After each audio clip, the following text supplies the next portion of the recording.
আসসালামু আলাইকুম। আজকে আমি বানাবো টাকি মাছের ভর্তা। দেখুন কতটা লোভনীয় হয়েছে, গরম ভাতের সাথে খেতে ভালো লাগবে। সবার প্রথমে আমি টাকি মাছগুলোকে ধুয়ে ছোট ছোট করে নিয়েছি।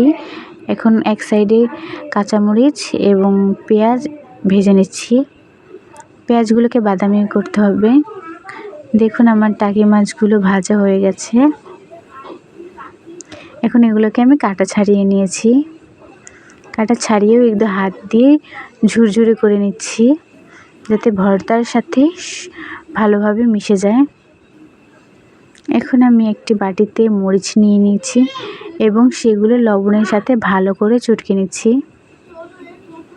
আপনারা বাসায় কে এমন ভর্তা খেয়েছেন অবশ্যই আমাকে কমেন্টে জানাতে ভুলবেন না কিন্তু, এবং আমার চ্যানেলটাকে অবশ্যই সাবস্ক্রাইব করে দিবেন। এখন আমি পেঁয়াজ এবং কাঁচামরিচ খুব ভালো করে মিশিয়ে এখন উপরে মাছের ঝুরঝুরিগুলো দিয়ে দিচ্ছি। এগুলো তিনটে উপকরণ খুব ভালো করে মিশিয়ে নিতে হবে। এখন আমি এতে সামান্য সরিষার তেল দিয়ে দিচ্ছি। দেখুন